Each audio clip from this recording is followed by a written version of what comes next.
Hello and welcome to the next part of Our Life. Last time we just started step 2, and yeah, we basically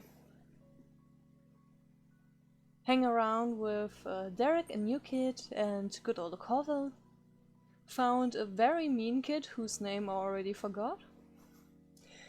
And yeah, let's see how it goes. Sometime later, it had gotten dark outside and you laid in bed wide awake. Your window rattled all of a sudden, startling you badly. You flinched, staring over at it with furrowed brows.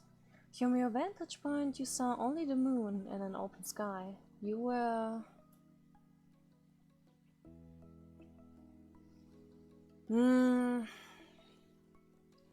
13-year-old me was someone who started to watch a lot of horror movies, but slept through them.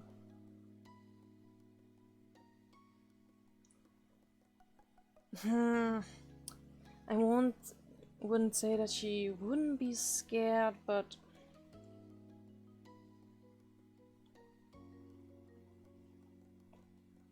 I guess confused? What had caused that noise? Frowning, you sat up and moved closer to the window. You might as well find a reason behind the disturbance. To your utter shock, your gaze was met by a pair of familiar ocean blue eyes. Corva, are you doing some kind of cliché? Corva? You squinted. Yep, Corva was right outside your window. Your house was very angular and some parts struck out further than others, so it theoretically wouldn't be hard to climb around. Still, just because somebody could didn't mean you expected it to ever happen. Corva looked awkward and unstable. His feet were braced against a section of the wall that just jutted out, his arms flexing with the effort to keep him upright. Why are you climbing our house? With difficulty he wavered, then he wobbled, immediately dropping his hand in alarm. You hurriedly opened the window. Corva scrambled inside, nearly falling flat on his face, but he was able to right himself in the end. He released a breath once he was steady. What the heck are you doing, boy? What? Yeah, that's it. Are you Romeo? What the hell are you doing? Amazing, my dreams have come. Yeah, only see, at this point I would be like, are you fucking Romeo? Is that what you're doing here, right here? I know that it's late, but I didn't know what else to do. If I rang the doorbell, I know your moms would have answered, and they would just make me go home. I didn't really want to explain why I was coming over anyway. I don't want to talk about it.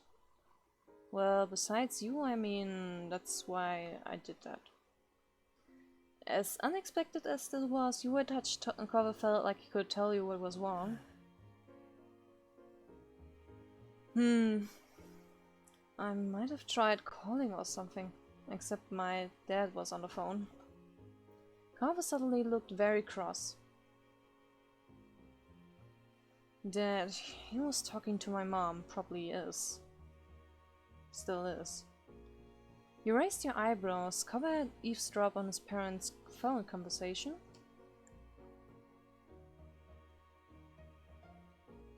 I mean, like, eavesdropping can happen accidentally, so... And whatever, man, it's probably something that interests him, so...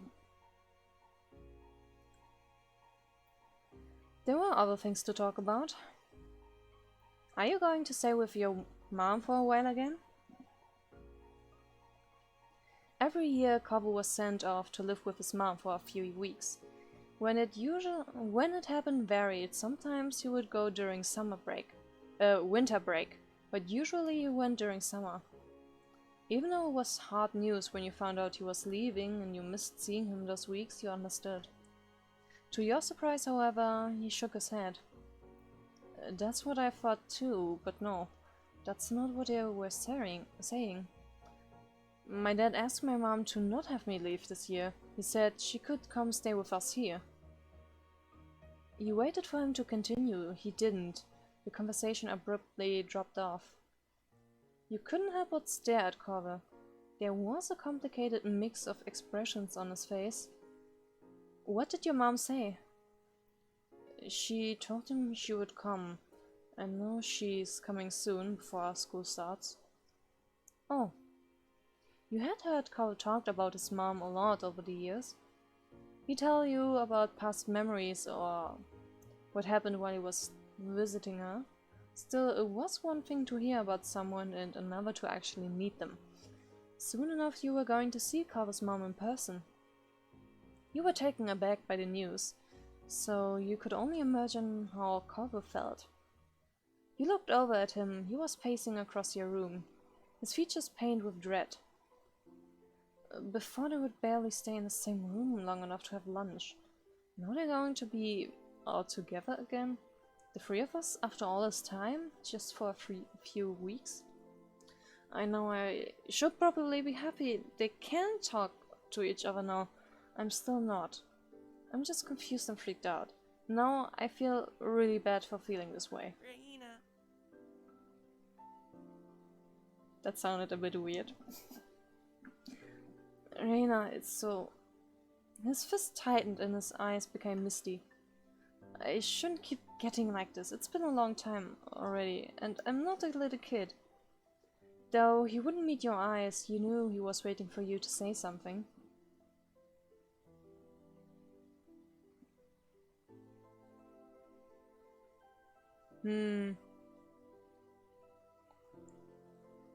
Sadly, I have never been very good at properly dealing with emotional people. What I usually do is, well, affirm. Yeah, affirm the other's feelings. Because stuff like, I'm sorry, Corbett, I know I'm here for you, I'm very bad at saying those things. Or, we can deal with this. This is not really something I could say in this situation. It's the impersonal approach is usual one I'm good at. The tense line of Corvus' shoulders eased. Thanks, that makes me feel a little better. Like, I'm not freaking out for no reason. A momentary silence fell over the two of you. You marveled at how the day started. You had woken up eager for summer vacation, but now things seemed so crazy.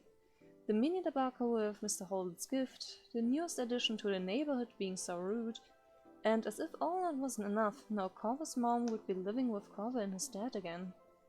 Your whole life was kind of like that, it seems. Complicated and hard and different. Why couldn't things just get better with time? Rena? The sound of your name, said quietly, pulled you from your thoughts. Corvo gazed at you, concerned. Okay.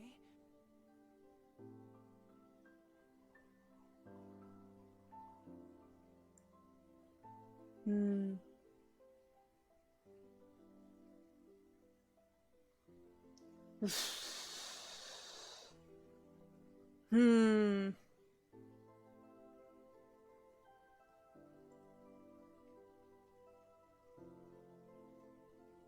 I can't say that my teenage years weren't the nicest years of all, but at 13?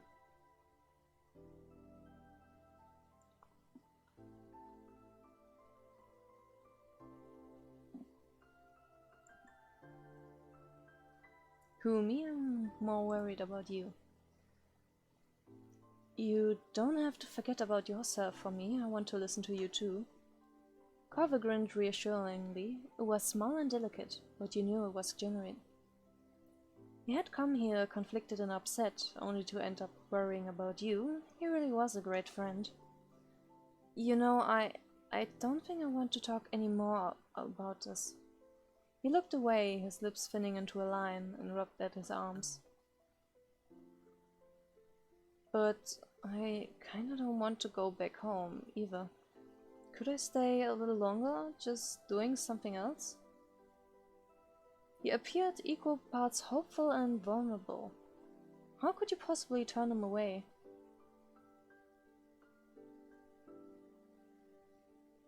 I mean, why not? You can always stay. You held his gaze confidently, hoping your words got across to him. Carver perked up at your response, a smile appearing on his face. He immediately took a seat on your bed, not afraid to get comfortable in your room. You felt a little better at the sight somehow. You still had a lot of worries, but you were glad he was here. And not just tonight. You were glad he came into your life in the first place. That was a change you would never want to undo. It felt totally neutral to let him into your little world. That initial friendship had deepened so much over the past years. You were certain there was room to get even closer. You joined Carver on your bed, taking a seat across from him.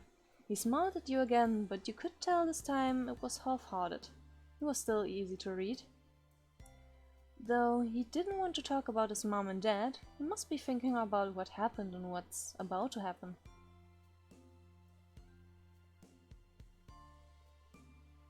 Hmm.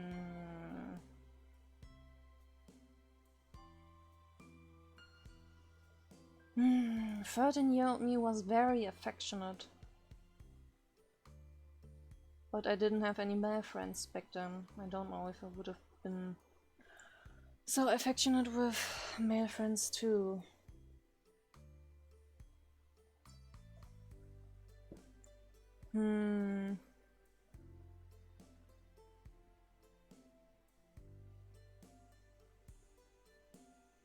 Hand on shoulder. Sounds good. You reached out and placed a hand on his taller frame. It wasn't much, but you hoped the contact helped even a little. Carver blinked, startled, before his expression softened into something more natural. Conversation was stilted and broken often after silence at first. Then the both of you were able to get into your usual candor. As your secret hangout session stretched on, you thought that you truly wanted to keep having moments like this with him. You hoped the day would never come when life decided that the two of you would have to part ways, and you knew Carver felt the same. You opened your tired eyes, groaning as they adjusted to the bright light that was streaming through this window and warming your peachy skin. With a loud yawn, you rolled away from the sunlight and blinked a couple of times, clearing the sleep from your eyes, before realizing with a start that it was actually morning. You couldn't remember even falling asleep. Carver had crept through your window during the night, and the two of you spent time together trying not to wake your parents. You must have fallen asleep while you were hanging out, but you couldn't put your finger on exactly when. You wondered how late Carver had stayed before heading home. You rubbed your face and yawned again, contemplating whether you should get out of bed and get ready for the day or stay snugged up for a little while longer. Until your gaze landed on an instantly recognizable mop of pale green hair and bolted up upright, gasped in response, in surprise. He never left, he was still there in the morning. Whoopsie daisy. It was a spontaneous sleepover.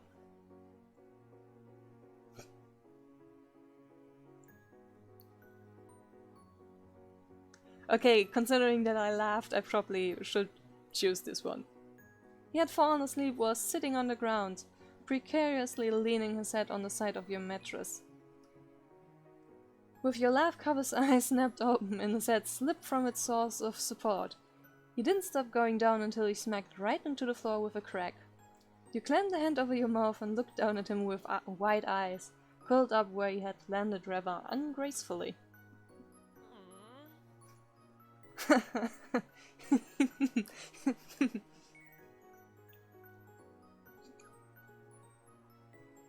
I'm sorry, but it's very important as friends to be able to laugh about the other's little misfortunes, like, you know, doing a very little faceplant or stepping into a bucket full of water. Carver gave you an unappreciative look, but you couldn't help it. It was too funny. If either of your moms found out Carver had slept here last night, the two of you would be in big trouble. Carver blinked at you a couple of times, his eyes growing in panic as some thought that only he could hear settle in his mind. Oh my god, I fell asleep. You weren't exactly sure what to do as you watched Carver pace your room around frantically. Carver's hand flew to his face, letting out a sigh of relief when he found his glasses right where they were supposed to be. Despite that he hadn't calmed down completely, the atmosphere was still frazzled.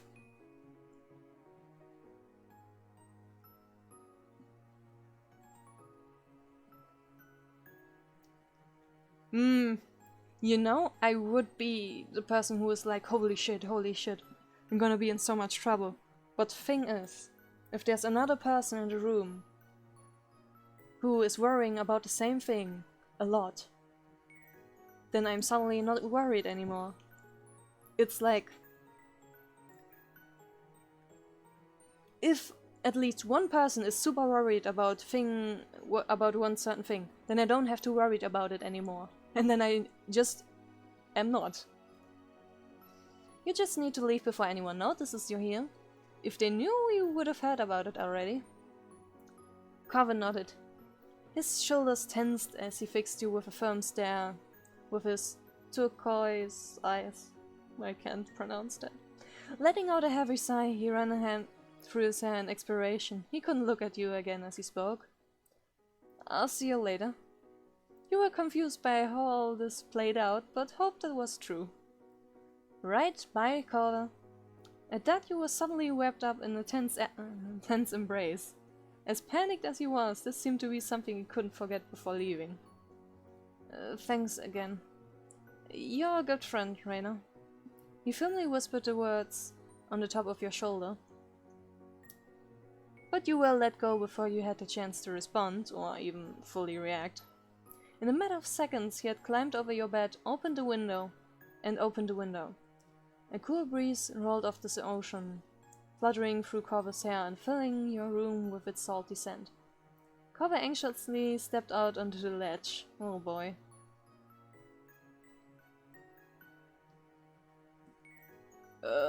Good luck. Good luck. Be super careful. You weren't sure if he heard you or not, but he kept going along, one foot in front of the other with increasing speed, until his form disappeared out of sight.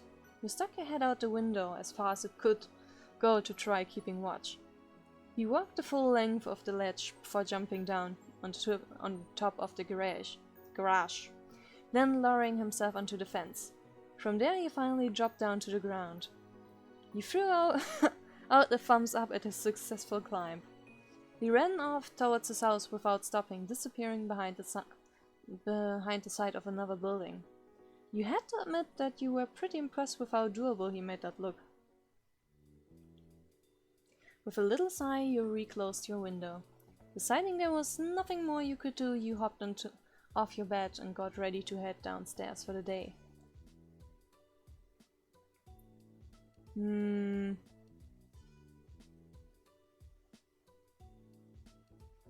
I usually eat breakfast without doing any of that. It was too early to do anything else. You took the stairs, slowly attempting to mask your face into a look of innocence. You were sure that someone would have come into your room if they had heard anything strange, but you couldn't be too careful. You had to play it cool. When you stepped into the living room, Elizabeth was there, tapping her finger on the counter. Good morning, Elizabeth. She looked over you immediately, her eyes squinting at the greeting.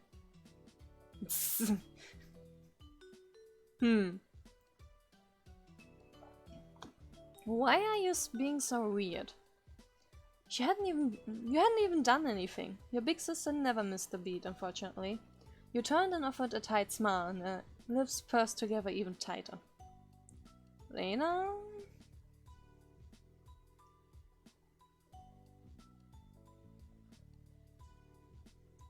Yeah, no, there's no way I would tell her.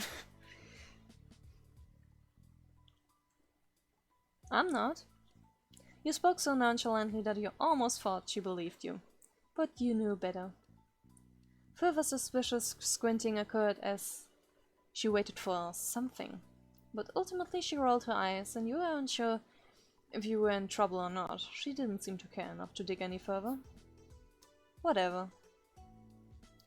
And then she walked straight out of the front door, letting it slam shut behind her, and you let out a brief sigh. Elizabeth went out most of the days to hang out with her friends from school around town. Today you were extra glad for it, though you were also grateful she hadn't left the house any sooner and risked running into cover. It looked like you were getting away with that. Breakfast was eaten in peace and alone. Your moms were both out by the time you had gotten up. They had left you with a serving of food from the breakfast they made. Hash browns, an omelette, fruit salad. That's one hell of a breakfast, I must say. Fruit salad? Omelette? Well, okay.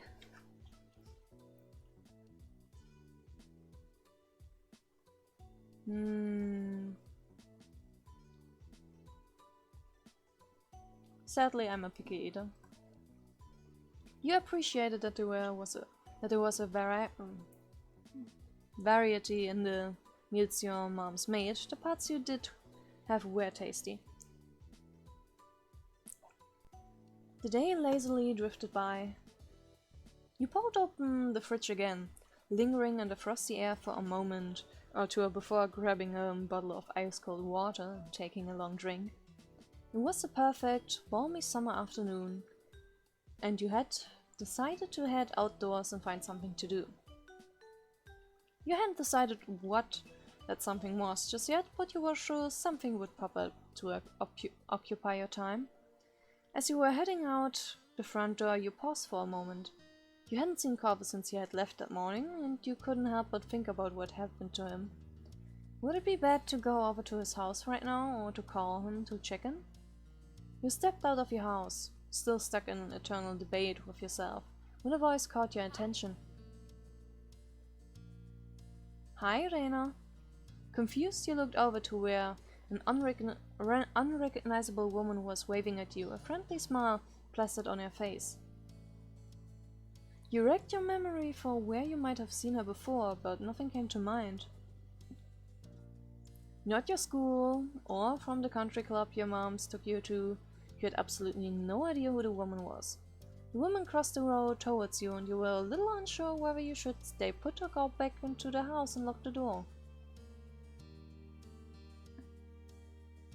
Ah, it's the mother. Oops, I'm sorry. Was that presumptuous? I heard about you, but I have no idea but you have no idea who I am, do you? You shook your head and she removed her sunglasses to reveal sparkly ocean blue eyes. All of a sudden she seemed a little more familiar. My son lives here, my ex too. With a bent smile she lifted a hand to point at the condo across the street from your own house. She was Carver's mom. You didn't know why you hadn't realized sooner, now that you had gotten a good look at her.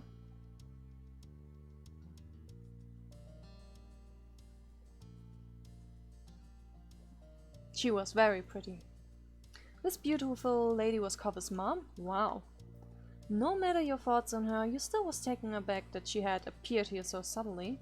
Carver mentioned she was coming, but you hadn't gotten the impression that it would be the very next day. She extended a hand again, this time for you to take, and you studied the manicured fingers in front of your face and the assortment of bracelets that dangled from her wrist. I'm Kyra Priest. You can call me Kyra. I mean, there's no reason to not shake her hand. You reached out and took her hand, and she shook yours firmly, grinning wide. I'm Rina. I'm Rina, but you already know that. That I do. Carver's mentioned you to me before. It's nice to officially meet you, Rina. Carver talked to you about his mom. He hadn't mentioned how he said things about you to her.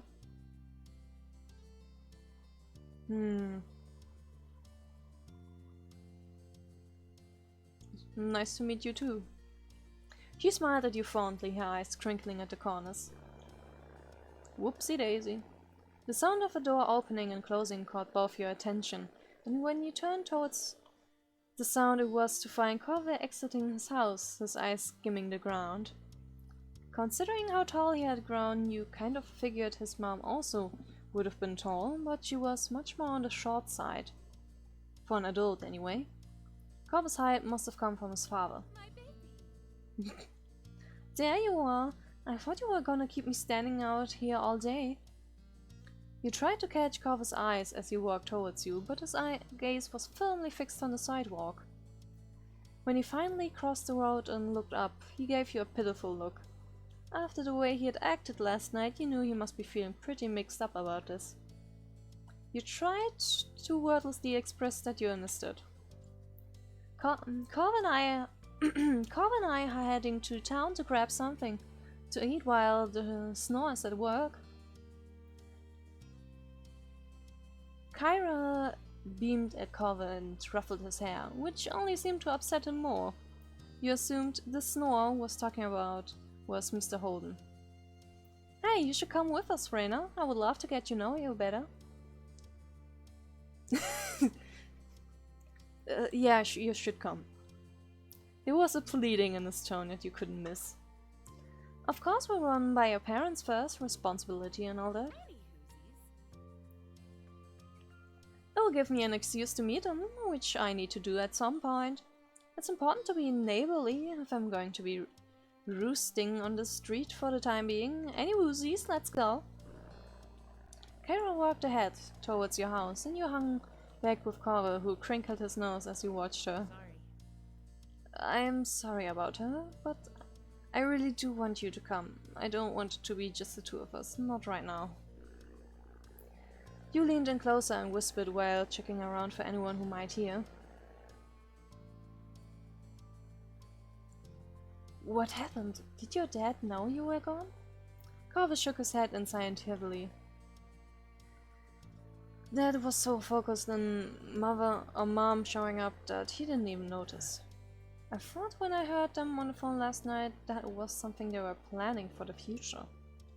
This morning Dad said it was supposed to be a surprise, and I guess I was surprised.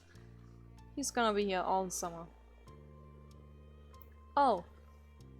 You were surprised to hear that too. Corvo sighed again, even heavier. I'll go with you, if you really want me to. He smiled, his shoulders relaxing a little in relief. Thanks, that would be cool. The two of you headed over to where Corvo's mom had just knocked on your front door and stood behind her. Mom answered the door after a minute, her eyebrows lifting in surprise at the group she found in front of her. You realized that, like you, she would have no idea that it was Corvo's mom who was hanging with you. However, after blinking at the woman a couple of times and looking between her and Corvo, the realization seemed to strike on her. Hello there, I'm Pamela. I see you've met my kid Rina, and I'm guessing you already know Corvo for a while? Kyra laughed, and you and Corvo exchanged looks at your parents' weird sense of humor. I'm Kyra Priest, Corvo's mom, so nice to meet you. A head of purple... Okay, purple does suit her, very well. I had a more glaring purple in mind when they described hair with purple hair. A red of purple-brown hair caught your eye as Ma popped up behind Mom, squeezing herself in beside her. We have company. I was wondering what all the commotion was. She grinned excitedly at Kyra. The two of them introduced themselves and shook hands. Hi Rina, Corvo. Corvo smiled at Ma shyly and she gestured a hand towards the living room. There's no use hanging around the doorway, why don't you come in? I would love to, but I promised to take my son out to eat and I wouldn't want to hold you up with a surprise visit. Oh, I understand. You're welcome to stop by any time. Of course. I'll take you up on the offer when I can. Count me in.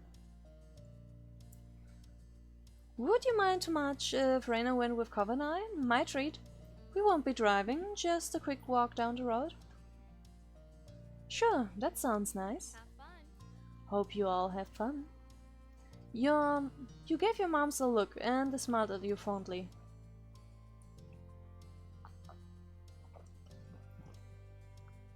There isn't really a reason to be annoyed about it. You could tell that Kovu really needed the support, and you were ready to be there for him. Marvelous! Expect us back in an hour or two. We look forward to seeing you again. Take care. Your parents waved goodbye to the three of you as you backed up into the street. There was the sound of the front door closing behind you. I'm pretty positive I saw some restaurants when I was in the taxi not too far from here. Yeah, there's a lot of them around. The answer was straightforward and the tone was curt. Kyra was usually more light-hearted than that. Kyra put her hands on her hips and smiled at her son. Well, you sound like the area expert. Why, do you have any recommendations for a place nearby? Not really. Kyra pouted at him a little and turned to you instead. How about you, Rina? Wanna point me in the right direction? I mean, putting it on cover is not gonna do anything. You've been to a lot of places in town, so you knew a couple of good ones. There's a Chinese restaurant that me and my family go to all the time. It's my mom's favorite. There's also a tropical themed place that tries to be sort of fancy. Both sound like a treat. I'll leave it to you to pick for us, since Carver is going through a phase over there. He huffed at her and turned his face away.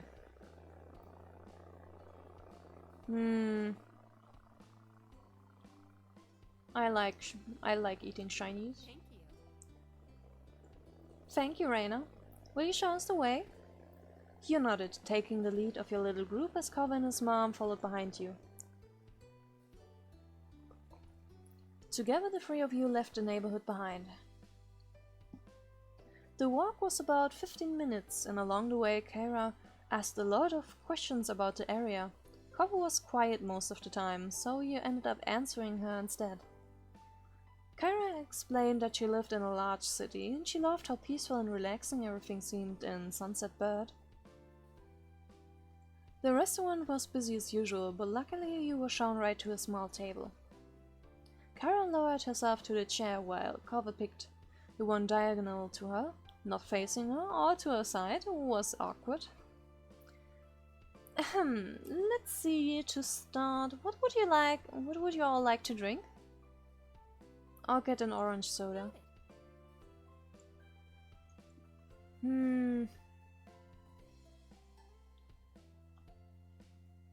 Juice. Which flavor? Apple, please. Sure. Kyra placed an order for your drinks, getting a black hot coffee for herself, and it didn't take long before they were brought to the table and set in front of you. You took a long sip of your drink as you looked around the restaurant. Your small group checked over the menus, and you decided to order a usual thing. You had been to this restaurant many times, so you knew what was good and what wasn't already. Kyra and Kova didn't need any encouragement for this. They were totally focused on the information in front of them. Soon the meals too were ordered and the menus taken away. You glanced at the table's surface, waiting to figure out what to say. Carver sunk back further into his seat and avoided eye contact. He started to twiddle his thumbs while acting like all of this was perfectly normal. His sour feelings today were unignorable. Instead of asking more open questions, he would brush on. Kyra had mercy on her son and instead put her focus towards you. So?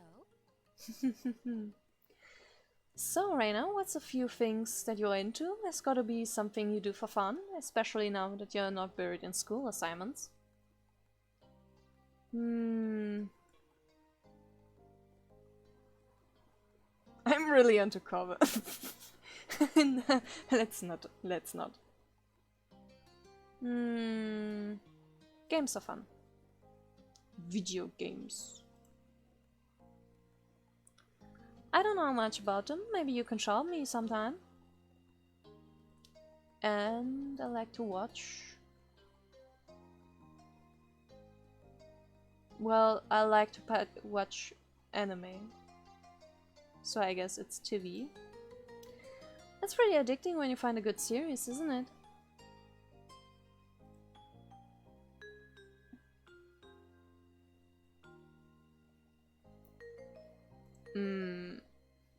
Manga. Thank you. Thank you. I haven't heard of that stuff, but I'm sure it's very good. And that's it. Thanks, I'm happy to learn more about you. There's so much I hadn't heard. Cover leaves the details out. So what exactly did Cover say about me? Kyra laughed, holding a hand in front of her mouth. I can't tell you that. I didn't come all the way to embarrass my son too much. Kids are delicate at this age, that's true. She laughed again, and you glanced at Cover to see his reaction. He was trying not to pay attention, but you could tell he was uncomfortable. Hoping it would clear some of the tension in the air, you decided to ask Kyra a few questions of your own. Cover hadn't told you much about her, and you were curious to know more about this woman who was such a big part of his life. What exactly do you do for work? I'm a travel writer for magazines and things. I keep people in the loop on what's worth seeing. It's good work. Wow.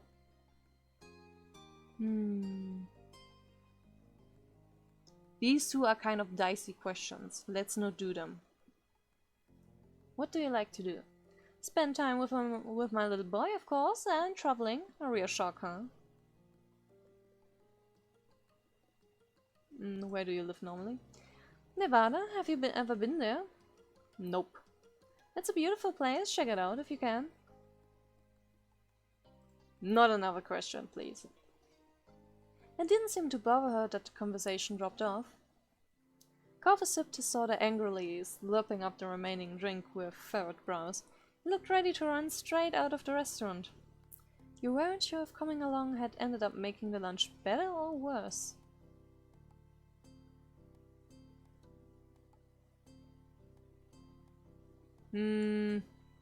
I think trying to distract him might be a good idea right now. At 13, I would have flipped the straw wrapper at him. The wrapper hit Cover on the nose. You had to bite down on your lip to keep from laughing. It took a couple moments, but finally he cracked a smile, and that made you feel a little lighter inside. Oh boy. You two seem really cute together. Cover covered his face with his hands and leaned back in his seat. Seriously? She had to ruin the moment. Oh, Mom, why would you say that? Thanks, we are cute.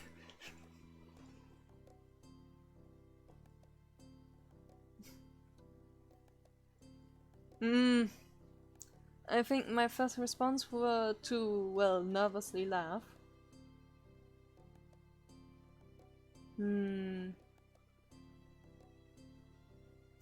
But this is such a good response. I would never come up with one truly, but... Oh, come on, this is fantasy. Let's just pick this one. Very. Your meals were delivered shortly after that, and everything was so delicious. Even Cover enjoyed his food. Alright, now that we're all full and content, can you explain please why you had to bug up your butt all day? Cover's face crunched up at that. Seriously, baby, what did Mom do to make you this mad? I haven't even been around for a full day yet. He gripped the edge of the table, refusing to make eye contact. The words he spoke were barely audible over the din of the restaurant. You could have told me. She leaned forward not to miss anything else, eyebrows raised. Told you what? He finally seemed to find his voice and spoke the thoughts that had been on his mind. That I wasn't gonna visit you this year. That you were gonna be coming instead. Didn't you invite me? You wanted me here with you? Cover's eyes began to shake, and his frustration ebbed. I do want you to be around, but I didn't know it would be like this. It's not the same, and nobody said anything. I see. Her expression grew tense. She threaded her fingers together and placed her hands in front of her on the table. We've been gifted another Clifford surprise. Referring to that as a Clifford surprise almost caused you both and Cover to crack a smile. I don't get it. You also had no idea his name wasn't just Cliff. Over 5 years, nobody had ever called him Clifford until now. He smoothed her hair out, not letting go her stern look. The more things change, the more they stay the same.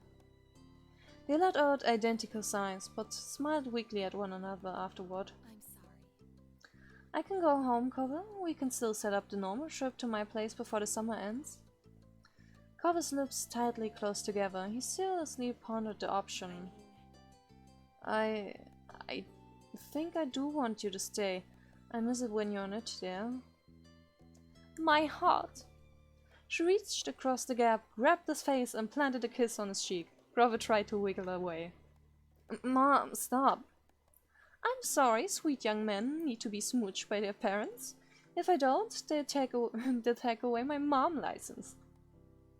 Kyra was completely infused by Grover's admission, though a tone of seriousness did return to her voice when the conversation continued. Do you want to talk to your dad too? No.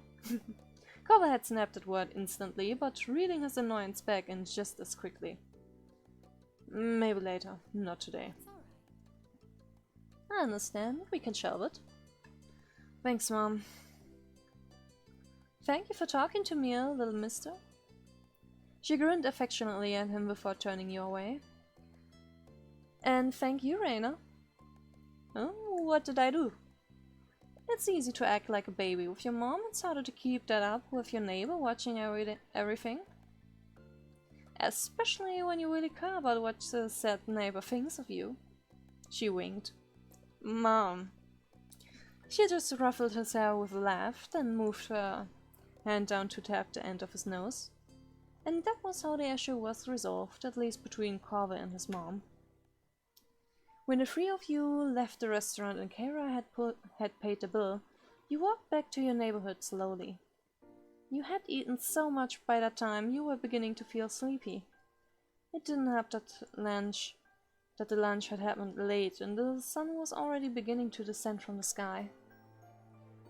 But eventually you reached your street. Someone was there to greet your group upon arrival. Welcome back, family, and Rina too. Cliff. Dad. The two walked past him to the condo without sparing another word. Despite the summer heat, their shoulders were cold. Uh-oh, I'm in trouble. He rubbed the back of his neck with a crooked smile. His eyes were soft as he looked on after them. He's so much like his mom, don't you think? You gave a vague nod, not sure what he was expecting you to do. He nodded back far more energetically. Okay, have a nice night, Rina. You too, Mr. Holden. With that, Corvus' dad disappeared to join the others inside. It was your turn to go home now. Summer hadn't started off at all how you imagined it would have, though it turned out to set the tone well. Having Kyra in the neighborhood was a new experience for not only you and Cover, but also both your families, and a dull moment was rarely had. We finished the prologue of Step 2. So, let's end this episode then at this moment. The next time we will get started with the new little events in here. So, until then, bye!